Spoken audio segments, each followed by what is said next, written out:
Hello friends, mentor fluent YouTube channel पर money की smart psychology पुस्तक के हिंदी ऑडियो बुक समरी में आपका स्वागत है। एपिसोड 15। अब आपने मनी के ट्रैप्स के बारे में काफ़ी कुछ समझ ही लिया है और उम्मीद करता हूँ कि आज के बाद उसके ट्रैप में नहीं ही फंसोगे। अब मनी के संबंध में एक और महत्वपूर्ण बात समझ लो।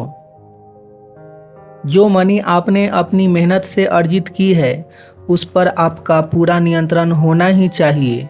यहाँ जिस पूर्ण नियंत्रण की मैं बात कर रहा हूँ वह बड़ा ही महत्वपूर्ण है। पूर्ण नियंत्रण यानी मनी की कोई भी चालबाजी आपकी मनी पर चलनी नहीं चाहिए। मैं अनेक बार कह चुका हूँ कि मनी का पूरा खेल एक माइंड गेम है और हर माइंड गेम में कोई एक ही जीत सकता है। कहने की ज़रूरत नहीं कि माइंड गेम में जीतता वही है जो साइकोलॉजिकली स्ट्रांग होता है। मनी पर विजय पाना हो तो उसका एक ही उपाय है कि आप अपनी साइकोलॉजी को मनी की साइकोलॉजी से पावरफुल कर लें। क्योंकि मनी यदि आपके मन पर राज करेगी तो अपने ट्रैप में फंसा ही लेगी, लेकिन यदि आपके मन का मनी पे राज हो जाएगा तो फिर कोई अड़चन नहीं है। हालांकि अपने मन का मनी पर राज स्थापित करना आसान नहीं रह गया है, क्योंकि मनी ने अधिकांशों के मन को गुलाम बना रखा है। मनी ने अपनी मजबूत साइकोलॉजी से सबके मन को मात दे रखी है।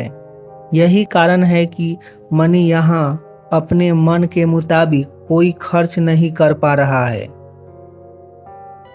यहाँ किसी की अपनी स्वयं की मनी पर मर्जी नहीं चल रही है। हालात इतने बदतर हो चुके हैं कि मनी न सिर्फ अपनी मर्जी से आती व जाती है बल्कि अपनी मर्जी अनुसार सबसे खर्च भी करवा लेती है। मनुष्य होश में तब आता है जब मनी अपनी चालबाजी से गायब हो जाती है। यही कारण है कि मनी का इतना रोना दुनिया में लगा रहता है, लेकिन वास्तव में मनी आपकी तो उसका खर्च भी आपके मन मुताबिक होना ही चाहिए। खैर, मुख्य बात पर आते हैं और वह यह है कि मनी पर हमेशा नियंत्रण उसका होना चाहिए जिसने वह कमाई है। हाँ, उस मनी से खरीदी खुशियों पर पूरे परिवार से लेकर सबका हक है, बल्कि खुशियों पर परिवार का पहला हक है। परंतु बात जब नियंत्रण की चल रही हो तो वह कमाने वाले का रहे तो ही बेहतर रहता है। और यह मैं मनी के संबंध में एक महत्वपूर्ण साइकोलॉजिकल तथ्य कह रहा हूँ।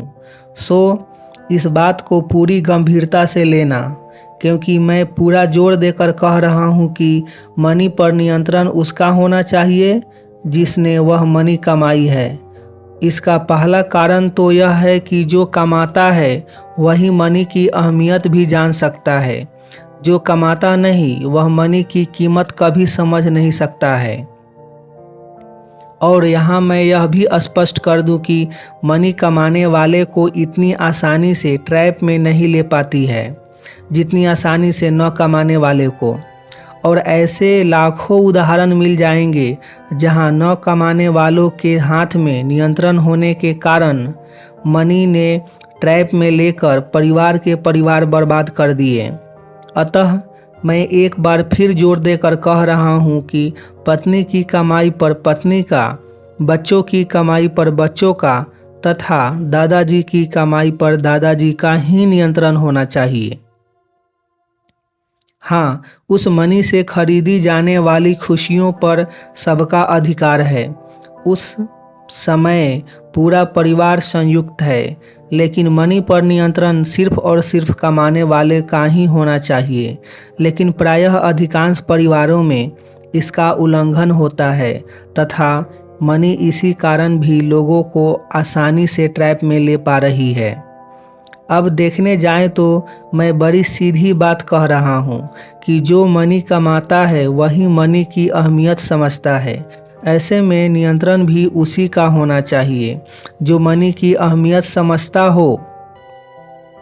लेकिन यह सीधा काम भी हो नहीं पाता है।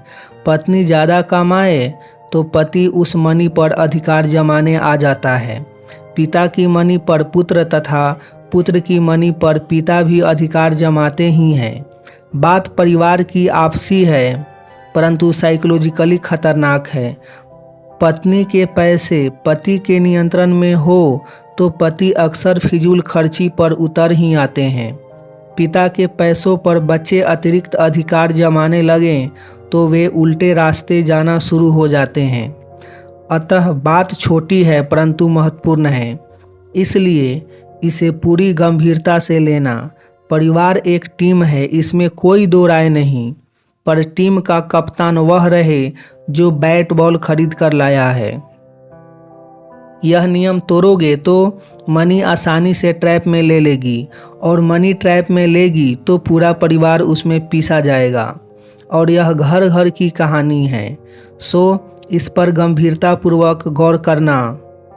मैंने आपके परिवार को बचाने हेतु इशारा मजबूत किया है। समझना और अमल में रखना आपका काम है। समझ इतना लेना कि मनी पर गलत व्यक्ति का नियंत्रण होने के कारण परिवार बर्बाद हो रहे हैं। खैर, कुल मिलाकर इतना समझे कि मनी पर पूर्ण नियंत्रण उसका होना चाहिए जो कमा रहा है, तथा यह बात लोअर क्लास से लेकर अपर क्लास तक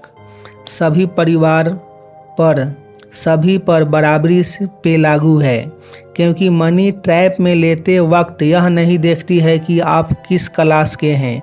अतः अपर क्लास के कोई लोग गलतफहमी न पाले कि वे मनी के इस ट्रैप से बच जाएंगे। उनमें भी कमाने वाले का ही मनी पर संपूर्ण नियंत्रण होना जरूरी है। यह नहीं है कि मनी कम हो तो ही ऐसा होना जरूरी है। सच तो यह है कि ज़्यादा मनी वालों के लिए तो यह और भी ज़्यादा ज़रूरी है।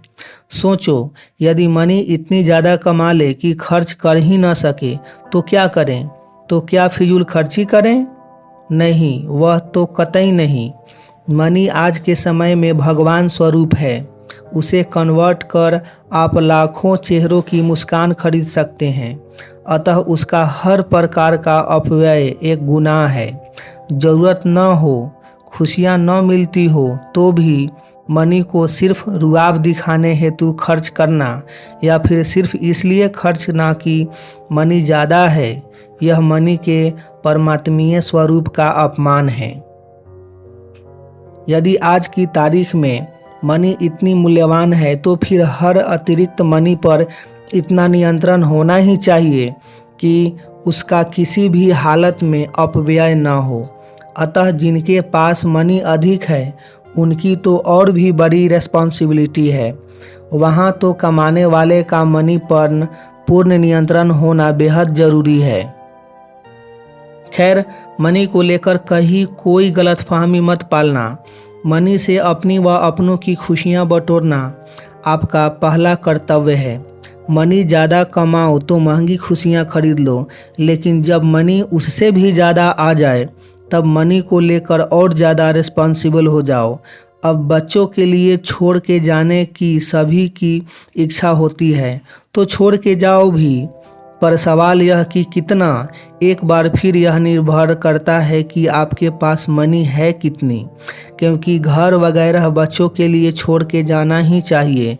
इससे आगे बढ़ना चाहो तो चैन से जीने लायक पैसे बच्चों के लिए छोड़ दीजिए, परंतु जिनके पास मनी उससे भी ज़्यादा हो उन्हें तो हर हाल में अपनी कमाई मनी को अपने पूर्ण नियंत्रण में रखना चाहिए।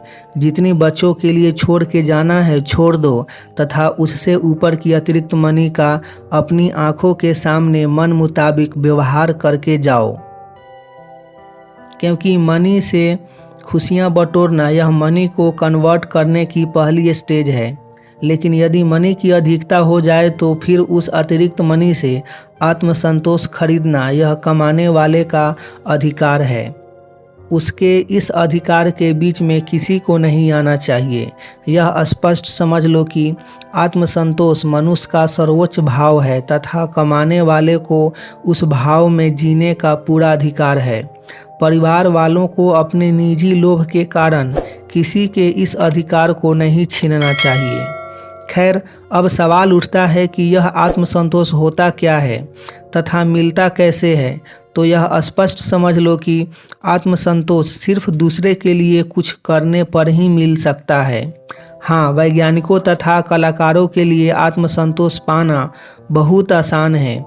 विज्ञान तथा कला के जरिए सबको आनंदित कर वे लोग बड़ी आसानी से आत्मसंतोष पा लेते हैं, परंतु इसके अलावा किसी को पाना हो तो वह अपनी अतिरिक्त मनी दूसरों पर खर्च करके ही आत्मसंतोष पा सकता है। ध्यान रख लेना कि अपने या अपनों पर खर्च करने से खुशियाँ मिलती है तथा दूसरों पे खर्च करने से आत्मसंतोष मिलता है। और जिसने जीते जी आत्मसंतोष पा लिया उसने सब कुछ पा लिया, क्योंकि इससे बढ़कर दुनिया में अन्य कोई भाव नहीं है। जब अपनी आत्मा को अपने धरती पर आने का संतोष हो गया तो फिर उससे बढ़कर क्या हो सकता है। और अपनी कमाई मनी से यह आत्मसंतोष पाना सबका अधिकार भी है तथा कर्तव्य भी। अतः मौका मिले तो इससे कभी मत चूकना। हाँ, जब तक पैसे की कमी है तब तक उससे सिर्फ अपनी व अपनों की खुशियाँ बटोरो, परंतु पैसे की अधिकता हो जाए तो फिर उससे हर हाल में आत्मसंतोष बटोरो। और आप न जानते हो तो बता दूं कि इस आत्मसंतोष को पाने के लिए लोग बाग अरबों अरबों रुपए की चैरिटी कर देते हैं। विश्वास न हो तो सर्वाधिक चैरिटी करने वालों की सूची देख लो। 20वीं और 21वीं सदी में चैरिटी करने वाले 20 सबसे बड़े दानवीरों और उनके द्वारा दी गई चैरिटी क्रमशः इस प्रकार हैं। Jamshedji Tata 102.4 billion $, Bill Gates और Melinda Gates 174.6 billion $, Henry Wellcome 56.7 billion $, Howard Hughes 38.6 billion $, Warren Buffett 37.4 billion $, George Soros 34.8 billion $, Hans Wilsdorf 31.5 billion $, JK Lilly senior 27.5 billion $, John D Rockefeller 26.8 billion $, Edsel Ford 26.7 billion $, Robert Wood Johnson 23.7 billion $, Azim Premji 22.0 billion $, William and Flora Hewlett 21.4 billion $, David Packard 16.4 billion $, J Paul Getty 14.6 billion $, John MacArthur 14.5 billion $, Will Keith Kellogg 14.5 billion $, Andrew Carnegie 13.4 billion $, Elsa Mellon Bruce and Paul Mellon 12.9 billion $, Sam Walton and Helen Walton 12.8 billion $। अब आपने उपरोक्त सूची से यह समझ ही लिया होगा कि लोगों ने आत्मसंतोष पाने के लिए कितनी बड़ी बड़ी चैरिटी की है। इसी से समझ लो कि आत्मसंतोष कितना ऊंचा एहसास है। और इसलिए समझा रहा हूँ कि अपनी अतिरिक्त मनी पर अपना पूर्ण नियंत्रण होना जरूरी है, क्योंकि तभी आप उसका आत्मसंतोष पाने हेतु कन्वर्जन कर पाएंगे। वरना मनी अपने ट्रैप में फंसाकर उस अतिरिक्त मनी को कब स्वाहा करवा देगी पता भी नहीं चलेगा। चेता इसलिए रहा हूँ क्योंकि आपको मनी की चंचलता का कोई एहसास ही नहीं है। जोर देकर इसलिए कह रहा हूँ क्योंकि यदि आपने अतिरिक्त मनी से आत्मसंतोष नहीं खरीदा तो आप बड़े घाटे में पड़ जाएंगे। सबसे पहले तो आप आत्मसंतोष जैसे अद्भुत भाव से अछूते रह जाएंगे। अपनी मेहनत व अक्ल से मिले इस महान अवसर को गंवा देंगे और अन्यथा कहूँ तो भी दूसरों पर खर्च करके मुस्कान बांटने से अच्छा और क्या हो सकता है। सोचो यह कि ऐसा नहीं कर पाए तो फिर होगा क्या। मनी है तो दगाबाज ही, वह है तो चंचल ही। आज अतिरिक्त मनी दूसरों पर खर्च नहीं करेंगे तो कल कोई दूसरा उसे खा जाएगा। दोस्त व परिवार वाले ही शायद उसका अपव्यय करवा देंगे। और यह सब नहीं भी हुआ तो भी आपकी मृत्यु के बाद मनी आपके साथ तो जाएगी ही नहीं, वह दगा दे ही देगी। उसका नया मालिक कोई और होगा ही। फिर क्या होगा, इतनी अतिरिक्त मनी बच्चों को मिल जाएगी। और मनी को अमृत मत समझ लेना। जो कमाना जानता है वही मनी को नियंत्रण में रखना भी जानता है। लेकिन आपके बच्चों ने तो मनी कमाई नहीं है, उन्हें तो मनी आपके वारिस होने के नाते मिली है। सो उनके लिए मनी पर नियंत्रण बनाना आसान नहीं होगा। अक्सर ऐसे बच्चे जिन्हें अचानक विरासत में बड़ी जायदाद मिल जाती है, वे गलत संगत में पड़ जाते हैं, ड्रग्स, नशे व सट्टे के रास्ते लग जाते हैं। दुनिया भर के लुटेरे मनी से आकर्षित होकर उनके मित्र बन जाते हैं। इस कारण प्रायः ऐसे बच्चे कई गलत काम कर बैठते हैं। सो बच्चों के लिए उतना ही छोड़ के जाएं जिससे कि वे एक अच्छा जीवन गुजार सके।